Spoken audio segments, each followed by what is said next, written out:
Hello everyone. मैं doctor Richa Singh, department of political science, GLA college, Daltonganj. आज महात्मा गांधी के सत्याग्रह के विचारों को आपसे शेयर करने जा रही हूँ। महात्मा गांधी भारत के उन अविस्मरणीय इतिहास पुरुषों में से हैं जिन्होंने अहिंसक क्रांति द्वारा भारत को आज़ादी दिलाने में राष्ट्रीय आंदोलन का नेतृत्व किया, जो पूरी दुनिया के लिए मिसाल बन गया। वे आधुनिक युग के महान समाज सुधारक, कुशल नेतृत्वकर्ता, अनुपम देश प्रेमी और असाधारण व्यक्तित्व वाले व्यक्ति थे। इसीलिए उन्हें बहुत प्यार से राष्ट्रपिता की संज्ञा दी गई और उनके द्वारा प्रतिपादित यानी बनाए गए सिद्धांतों को गांधीवाद कहा जाता है। हम में से अधिकांश लोग उन्हें बापू के नाम से भी जानते हैं। उन्होंने भारतीय इतिहास में जो स्थान प्राप्त किया है, शायद ही कोई दूसरा व्यक्ति उसे हासिल कर सकेगा। महात्मा गांधी तत्वशास्त्र तथा राजनीतिक दर्शन के क्षेत्र में रीतिबद्ध तथा शास्त्रीय या क्लासिकल ढंग से चिंतन करने वाले व्यक्ति नहीं थे। महात्मा गांधी ने सदैव अपने को विश्व का नागरिक समझा और किसी भी राजनीतिक सिद्धांत या दर्शन की उन्होंने सीधे सादे शब्दों में व्याख्या करने की कोशिश की, जो आम लोगों को समझ में आ सके और ताकि वे उसका पालन कर सकें। प्रसिद्ध विचारक विद्युत चक्रवर्ती के अनुसार गांधी जी के विचारों का बीज तत्व भारत के सांस्कृतिक स्रोतों से उपजा और इसका वास्तविक विकास दक्षिण अफ्रीका और भारत में उनके अनुभवों से गढ़ा गया। जैसा कि हम जानते हैं कि जब गांधी जी भारत लौटे तो उन्होंने सबसे पहली बार चंपारण में विद्रोह किया था और उससे पहले उन्होंने सत्याग्रह के प्रयोग दक्षिण अफ्रीका में बहुत सारे किए थे जो सफल रहे थे। तो उन अनुभवों की थाती लेकर महात्मा गांधी भारत आए। उनकी विचारधारा इस अर्थ में अतीत से क्रांतिकारी रूप में भिन्न थी कि उसमें न तो उदारवादियों की संवैधानिक स्वामी भक्ति थी, अर्थात सिर्फ संवैधानिक मूल्यों का अनुसरण करते रहना, और न ही क्रांतिकारी आतंकवादियों का उग्रवाद था। गांधी जन राजनीति का युग लाए, अर्थात लोगों की राजनीति, और उन्होंने आम जन को राजनीति से जोड़ दिया। महिलाओं, दलितों, समाज के पिछड़े वर्गों, सबको उन्होंने राजनीतिक आंदोलन का हिस्सा बनाया, स्वतंत्रता संघर्ष का हिस्सा बनाया। इसीलिए उनके विचार व्यावहारिक विचार ज़्यादा हैं, सैद्धांतिक और रीतिशास्त्रीय दर्शन नहीं है।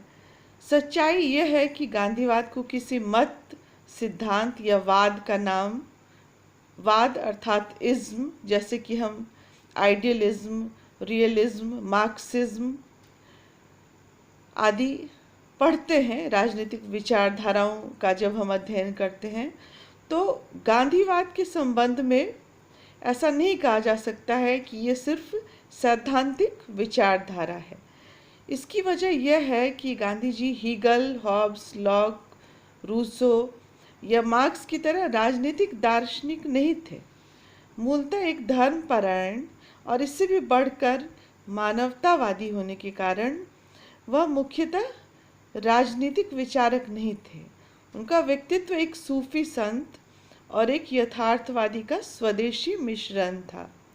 मानवता के प्रति अपने असीम प्रेम के कारण राजनीति के क्षेत्र में वह एक विचित्र व्यक्तित्व लगते थे।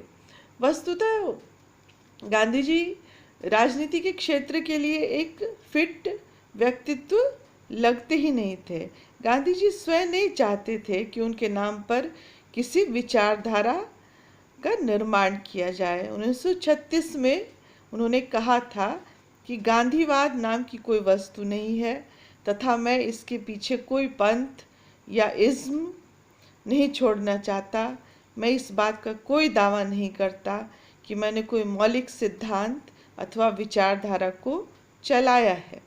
अतः गांधीवाद को नियमों, सिद्धांतों आदि का समूह नहीं बताते हुए प्रसिद्ध विचारक पट्टाभी सीतारमैया लिखते हैं कि गांधीवाद सिद्धांतों या मतों का, नियमों या व्यवस्थाओं का, आदेशों या निषेधों का समूह नहीं है, वरन जीवन की एक शैली है। यह जीवन की समस्याओं के प्रति एक नई धारणा का संकेत करता है या किसी पुरानी धारणा की पुनः व्याख्या करता है और वर्तमान समस्याओं के लिए व्यावहारिक समाधान प्रस्तुत करता है। इस तरह से गांधी जी का परिचय विचारक के रूप में न देखकर हम एक व्यावहारिक मानववादी व्यक्ति के रूप में ही हम उन्हें जाने और समझें तो ज़्यादा अच्छा रहेगा। अब हम गांधी जी के सत्याग्रह के विचारों की चर्चा करते हैं। सत्याग्रह का विचार गांधीवाद की आत्मा कहा जाता है और उसका व्यवहार गांधी जी के समस्त क्रियाकलापों की रीढ़ रहा। सत्य, अहिंसा, साध्य साधनों की पवित्रता अर्थात साध्य या लक्ष्य हासिल करने के लिए हमारे साधन भी पवित्र या शुद्ध होने चाहिए तथा व्यक्ति की पवित्रता में अडिग विश्वास रखते हुए अपने इन्हीं विचारों के आलोक में उन्होंने बुराई के प्रतिरोध का एक नया मार्ग खोजा जिसे सत्याग्रह का नाम दिया। सत्याग्रह गांधी जी की राजनीति को विशेष और अपूर्व देन है। किसी भी प्रकार की बुराई के प्रति अहिंसात्मक ढंग से प्रतिरोध करना सत्याग्रह है। सत्याग्रह का शाब्दिक अर्थ ही है सत्य के प्रति आग्रह। सत्य जो शाश्वत एवं सत्य है उसके प्रति आग्रह सत्याग्रह है। सत्याग्रह आत्मशुद्धि की लड़ाई है, आध्यात्मिक लड़ाई है और राजनीतिक संघर्ष भी है।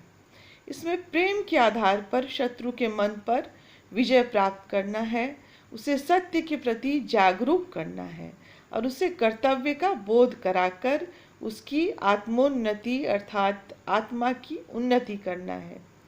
सत्याग्रही अत्याचारी के अत्याचारों से घृणा करता है, स्वयं अत्याचारी या अत्याचार करने वाले से घृणा नहीं करता। वह अन्याय और अत्याचार के निराकरण के लिए स्वयं दुख सहन करता है और विपक्षी को किसी प्रकार की पीड़ा या दुख नहीं देता।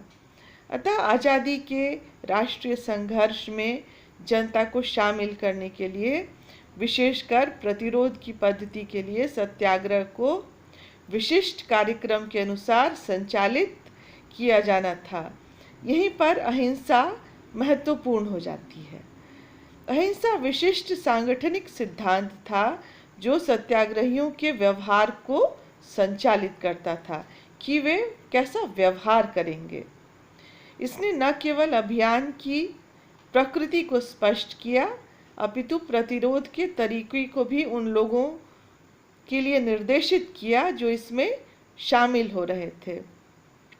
विचारक विद्युत चक्रवर्ती के अनुसार वास्तव में यह इस अर्थ में अहिंसा का विज्ञान था कि इसने गांधी की राजनीतिक सक्रियता को भाषा दी जिसमें सविनय प्रतिरोधी राष्ट्र की अहिंसक सेना का प्रतिनिधित्व करना था।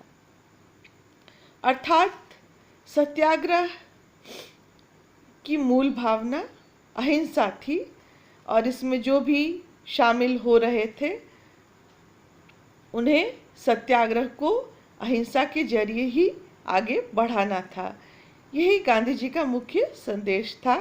सत्याग्रह निष्क्रिय प्रतिरोध के जैसा नहीं था। निष्क्रिय प्रतिरोध यानी पैसिव रेसिस्टेंस, निष्क्रिय रहकर विरोध करना। हिंद स्वराज किताब जो गांधी जी की ही है, इसमें सत्याग्रह की विशेषताएं चित्रित करते हुए गांधी जी ने लिखा कि वह जो कहना चाहते हैं उसे निष्क्रिय प्रतिरोध यानी पैसिव रेसिस्टेंस अधूरे ढंग से कह पाएगा, अतः वह असफल है। गांधी जी ने सिद्धांत रूप से निष्क्रिय प्रतिरोध को निश्चित रूप से आधार बनाया होगा, लेकिन जब उन्होंने सत्याग्रह को परिभाषित किया और इसको व्यावहारिक रूप में लाए तो उन्होंने इसकी विशिष्ट प्रकृति और गुणों को रेखांकित किया। जैसा कि उन्होंने हिंद स्वराज किताब में कहा, सत्याग्रह व्यक्तिगत कष्ट द्वारा अधिकार प्राप्त करने की पद्धति है। यह शस्त्र या हथियार द्वारा प्रतिरोध के विपरीत है। जब मुझे कोई काम पसंद न आए और वह काम मैं करूं, तो मैं आत्मबल का प्रयोग करता हूं। उदाहरण के लिए, मुझ पर लागू होने वाला कोई कानून सरकार ने पारित किया, वह मुझे पसंद नहीं है। यदि हिंसा का प्रयोग करके मैं यह कानून रद्द करवाता हूं, तो माना जाएगा कि मैंने शारीरिक बल का प्रयोग किया। यदि मैं कानून का पालन न करूं तथा इस कारण मैंने होने वाली सजा भुगत ली, तो मैं आत्मबल का प्रयोग कर रहा हूं। इसमें आत्म बलिदान निहित है। गांधी जी का मानना था कि सत्याग्रह एक दुधारी तलवार है, उसे किसी प्रकार से भी काम में लिया जा सकता है। यह जो उसे चलाता है तथा जिस पर चलाई जाती है, दोनों को सुख देता है। बिना खून निकाले अर्थात हिंसा किए यह दूरगामी परिणाम देता है। इसे जंग नहीं लगती, इसे चुराया नहीं जा सकता। यह ऐसा हथियार है। सत्याग्रही यदि होड़ में उतरते हैं तो उसमें थकान नहीं होती। सत्याग्रही की तलवार को किसी म्यान की आवश्यकता नहीं होती। फिर भी यदि इसे कमजोरी का अस्त्र कहा जाए तो यह आश्चर्यजनक बात है। जैसा कि गांधी जी की विचारधारा से विरोध करने वाले तत्कालीन लोग कहते थे कि कमजोरी का अस्त्र सत्याग्रह है, जिसका सशस्त्र आंदोलन करने वालों ने विरोध किया और वो गांधी जी के विचारों से अलग भी हो गए, जैसे कि सुभाष चंद्र बोस जैसे विचारक या स्वतंत्रता संग्रामी जिन्होंने सशस्त्र क्रांति में हिस्सा लिया था। राजनीतिक सक्रियता के लिए उदारवादी तथा उग्रवादी पद्धतियों के विपरीत सत्याग्रह सामाजिक परिवर्तन व राजनीतिक सक्रियता के लिए परम मौलिक और रचनात्मक अवधारणीकरण था। सत्याग्रह तथा इसके प्रयोगकर्ता को संचालित करने वाले सिद्धांत एक विशिष्ट पद्धति के अंतर्गत उनके द्वारा जन आंदोलन को आयोजित करने के प्रयास को स्पष्ट करते हैं और हर सत्याग्रही के कर्तव्य व दायित्व को निर्दिष्ट करते हैं। अर्थात हर सत्याग्रही का क्या कर्तव्य और दायित्व होगा, इसकी स्पष्ट दिशा निर्देश गांधी जी ने सत्याग्रह के माध्यम से दिया। अब संकुचित अर्थ में अगर देखें तो सत्याग्रह नैतिक विवेक पर आधारित राजनीतिक संघर्ष की पद्धति थी, लेकिन व्यापक अर्थ में यह शासक व शासित साथ ही सामाजिक आर्थिक रूप से वंचित तथा उपेक्षित वर्ग के मध्य असहमति तथा विवाद से निपटने का अत्यंत मानवीय तथा रचनात्मक तरीका था। ब्राउन जैसे विचारक का कहना है कि उन्होंने सभी अवसरों पर अपनी सत्याग्रह की तकनीक का प्रयोग किया और इस प्रकार वह भारतीय राजनीतिक मंच के प्रथम अवतरण पर ही एक प्रभावशाली अभिनेता बन गए। इसमें संदेह नहीं कि अपने जीवनकालीन अनुसंधानों के द्वारा उन्होंने सत्याग्रह को युद्ध के समानांतर रखी जाने वाली एक नैतिक तकनीक बना दिया। इससे सामूहिक संघर्षों को निपटाने में मदद मिलती है और ये सामूहिक संघर्षों को करने का शांतिपूर्ण ढंग का तरीका है जिसमें खून खराबा या रक्तपात नहीं होगा, लोगों की जान माल की हानि नहीं होगी। अब हम देखते हैं कि गांधी जी द्वारा बताए गए सत्याग्रह के रूप कौन कौन से हैं। तो सत्याग्रह के रूपों में पहला है असहयोग। गांधी जी का स्पष्ट विचार था कि एक सरकार उस समय तक ही अत्याचार को जारी रख सकती है जब तक आम लोग उसके साथ सहयोग करें, पर जनता के असहयोग से सरकार लाचार और अपंग हो जाएगी। असहयोग को व्यवहार में लाने के निम्नलिखित तरीके हैं: हड़ताल, सामाजिक बहिष्कार तथा पिकेटिंग। फिर सत्याग्रह का दूसरा रूप है नागरिक अवज्ञा, सिविल डिसोबीडियंस, जिससे हम कहते हैं। गांधी जी ने नागरिक अवज्ञा को राजनीतिक सिद्धांत की एक मान्य विधा का दर्जा दिलाया। उनके अनुसार नागरिक अवज्ञा की परिभाषा यह थी कि यह उन कानूनी अधिनियमों का उल्लंघन है जो अनैतिक हो। वह इसे सशस्त्र क्रांति का एक पूर्ण प्रभावशाली तथा रक्तहीन विकल्प मानते थे। उनके अनुसार नागरिक अवज्ञा आंदोलन के लिए सहृदयतापूर्ण, आदरपूर्ण, संयत तथा कुछ सुपरिचित सिद्धांतों पर आधारित होना जरूरी है। नागरिक अवज्ञा के प्रकार। गांधी जी का कथन था कि नागरिक अवज्ञा के दो प्रकार होते हैं। पहले प्रकार की नागरिक अवज्ञा आक्रामक होती है, एग्रेसिव होती है, और दूसरे प्रकार की अवज्ञा का स्वरूप रक्षात्मक अर्थात प्रोटेक्टिव होता है। गांधी जी दोनों प्रकार की अवज्ञाओं के बीच पहचान बताते हैं। उनके अनुसार आक्रामक अवज्ञा राज्य के विरुद्ध क्रांति की प्रतीक है, जबकि रक्षात्मक अवज्ञा को इसलिए व्यवहार में लाया जाता है कि मनुष्य अपने आत्मसम्मान और मानवता की प्रतिष्ठा की रक्षा कर सके। व्यक्तिगत और सामूहिक अवज्ञा। सविनय अवज्ञा आंदोलन, सिविल डिसोबीडियंस मूवमेंट, जो हम जानते हैं गांधी जी ने चलाया भी था, उसमें व्यक्तिगत और सामूहिक दोनों ही प्रकार से उन्होंने आंदोलन चलाया था। यह गांधी जी का सत्याग्रह का बहुत सफल प्रयोग था जो 1930 में चला था, सविनय अवज्ञा आंदोलन। गांधी जी का मत था कि पूर्ण सविनय अवज्ञा आंदोलन एक सशक्त हथियार सिद्ध हो सकता है, यहाँ तक कि यह सशस्त्र विद्रोह से भी भयानक हो सकता है। अब सत्याग्रह का अगला स्वरूप है उपवास या फास्टिंग।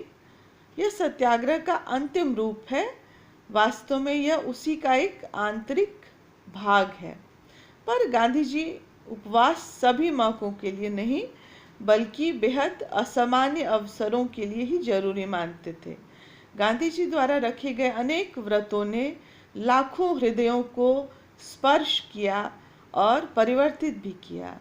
उदाहरण के लिए हरिजनों के मंदिर प्रवेश के लिए न केवल मंदिरों के द्वार ही खुल गए, वरन पुरातनवादी कठोर हिंदू हृदयों में भी परिवर्तन आ गया।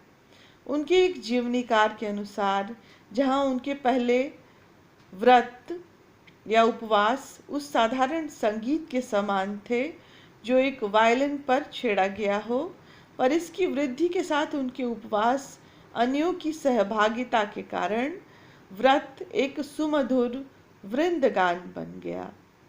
वृंदगान अर्थात समूह गान, सामूहिक रूप से बना हुआ एक अभियान। अब सत्याग्रह का अगला स्वरूप है हिजरत अर्थात स्वैच्छिक रूप से पलायन कर जाना। इसका अर्थ अपने निवास स्थान से स्वेच्छा से निर्वासित हो जाना है। जो व्यक्ति उत्पीड़ित अनुभव करते हैं और अपने स्थान पर बिना जीवन को खतरे में डाले नहीं रह सकते, वह किसी विशेष स्थान पर चले जाते हैं। यह स्वैच्छिक पलायन है। अब गांधी जी का सत्याग्रह का अगला स्वरूप है शांतिपूर्ण धरना। गांधी जी के अनुसार यह भी सत्याग्रह का एक वैध तथा उपयोगी प्रकार है। स्वतंत्रता संग्राम के दिनों में इसका सफलतापूर्वक प्रयोग किया गया। इसके औचित्य को 4 मार्च 1931 के गांधी इरविन समझौते में भी स्वीकार किया गया था। अब सत्याग्रह का अगला प्रकार है हड़ताल या स्ट्राइक। मुख्यतः यह मजदूरों का हथियार है जिसके द्वारा वे अपनी मांगें पूरी करवाते हैं। पर गांधी जी का विचार था कि हड़ताल का मकसद पूंजीवादियों यानी कैपिटलिस्ट के भ्रष्टाचार, अन्याय, अकार्यकुशलता तथा अदूरदर्शिता का निवारण करना होना चाहिए, अर्थात उसका उन्मूलन करना। हड़ताल अहिंसात्मक हो और वह वर्ग युद्ध, जैसा कि मार्क्सवादियों ने वर्णित किया था, वर्ग संघर्ष या क्लास स्ट्रगल का सिद्धांत, जिसमें मजदूरों और पूंजीपतियों के बीच संघर्ष होगा और मजदूर वर्ग पूंजीपति वर्ग के समस्त साधनों और संपत्ति पर कब्जा करके साम्यवादी या समाजवादी समाज की स्थापना करेगा। लेकिन गांधी जी किसी भी तरह के सशस्त्र आंदोलन या क्रियाकलाप के विरुद्ध थे, इसलिए उनका कहना था कि मजदूरों द्वारा की गई हड़ताल अहिंसात्मक हो और वह वर्ग युद्ध को बढ़ावा नहीं दे।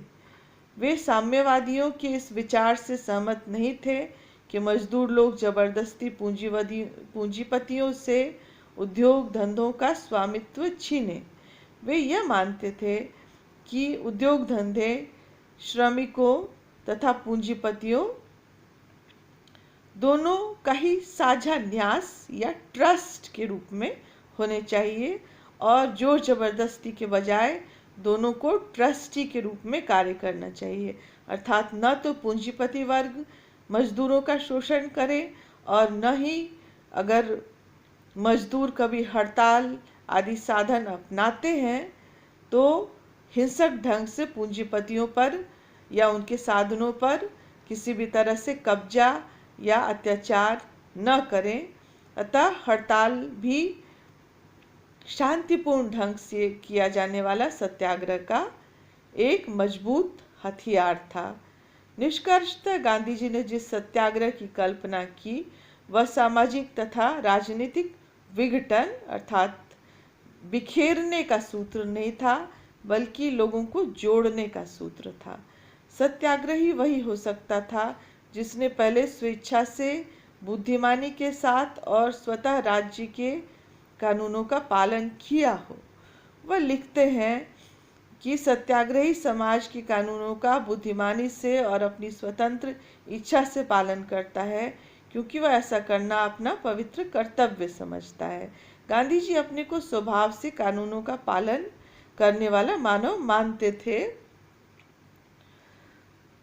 जब मनुष्य राज्य के नागरिक तथा नैतिक कानूनों का पालन करके अनुशासन सीख ले, तभी उसमें सविनय प्रतिरोध यानी सत्याग्रह की क्षमता उत्पन्न हो सकती है, ऐसा उनका मानना था। सरकार के कानूनों का प्रतिरोध करते समय सत्याग्रही को इस बात का ध्यान रखना चाहिए कि सामाजिक व्यवस्था छिन्न भिन्न न हो जाए। उन्होंने सत्याग्रही के लिए नैतिक अनुशासन के कठोर नियम निर्धारित किए। स्टेनले जोन्स ने सही लिखा है कि सत्याग्रह विश्व को गांधी जी की महानतम देन है। डोनाल्ड ई स्मिथ महात्मा गांधी को संघर्षों में अहिंसात्मक उपायों द्वारा उनका समाधान करने की तकनीक विकसित करने के कारण एक क्रांतिकारी नेता की संज्ञा प्रदान करते हैं। इस प्रकार गांधी जी का सत्याग्रह का विचार शांतिपूर्ण ढंग से विरोध दर्ज करने का एक बहुत महत्वपूर्ण माध्यम था, जो स्वतंत्रता आंदोलन के समय बखूबी इस्तेमाल किया और आम जनों ने शांतिपूर्ण ढंग से सत्याग्रह की पद्धति द्वारा गांधी जी के आंदोलनों में हिस्सा लिया और सफल रहे, जिसके परिणाम स्वरूप 1947 ईस्वी में भारत को आज़ादी भी हासिल हुई।